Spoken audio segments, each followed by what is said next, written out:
So ayun mga tol, so welcome back sa aking channel. So for today's video mga tol, konting review lang tayo sa kinuha nating motor. Ayan, nakuha na natin yung ating 125 TMX, no? Bale, yung motor nating SYM mga tol ay nabenta ko na siya. So wala na yung motor natin, pero sa mga videos natin, kung may mga katanungan kayo tungkol sa SYM bonds natin, pwede kayong mag-comment dun mga tol, sasagutin natin yan.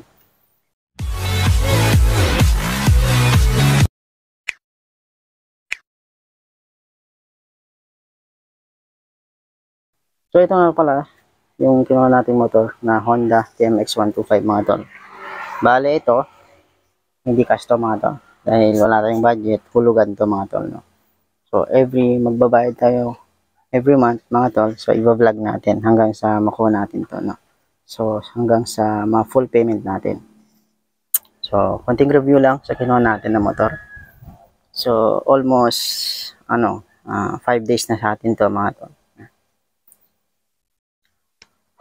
So, dito sa gulong muna tayo. So, yung stock na gulong ng TMX 125 ngayon na model 2023. So, yung made Japan yung gulong niya. Yan, Japan. Tapos yung size 2.75 by 18 rim. So, ito yung hindi ko nagustuhan sa TMX. No? 18 rim pa rin siya. No? So, yun yung size sa gulong sa likod. Dito naman sa harap, bali yung size nito is 2.5 mga tol, by 18 rin sa harap na gulong. So naka drum brake sa harap, pati rin sa likod. Ito, so drum brake din dito sa likod. So, ito siya, drum brake din dito sa likod niya. Tapos, single shock. Ayan. So, kung gusto nyo lagyan ng sidecar, so, pang sidecar ko din to. Ayan. Ito yung lalagyanan ng pangalawang shock, no? Ang butso niya, ito. Ayan. Siya, bulb niya sa likod is, hindi pa siya LED. Bulb pa rin siya, no? Malian siya, bulb.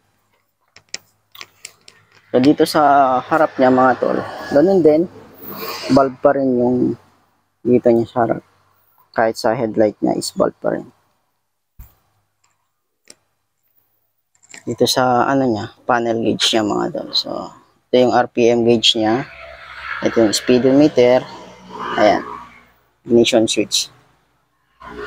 Dito sa harap, ito yung high and low, signal light, busina, tapos electric starter. So sa lumang TMX 125 mga tol, no, meron siyang dito, high and low. Pagpatayan ng ilaw para. So sa new model ng TMX ngayon, wala na, tinanggal na. Ito. Meron din dito yung old na TMX, yung sa passing light niya dito, tinanggal na din niya. So bali ganyan na din siya. So, ito yung tangke niya mga tol. Ayan. So, yung black, yung kinuha natin. Ayan. So, konting review lang tayo. So, kung naalala nyo, yung natin, binili natin mga pyesa sa TMX. Pali dito natin siya ikakabit. So, na-flat sheet ko na din siya. Ayan. Ito yung flat sheet natin.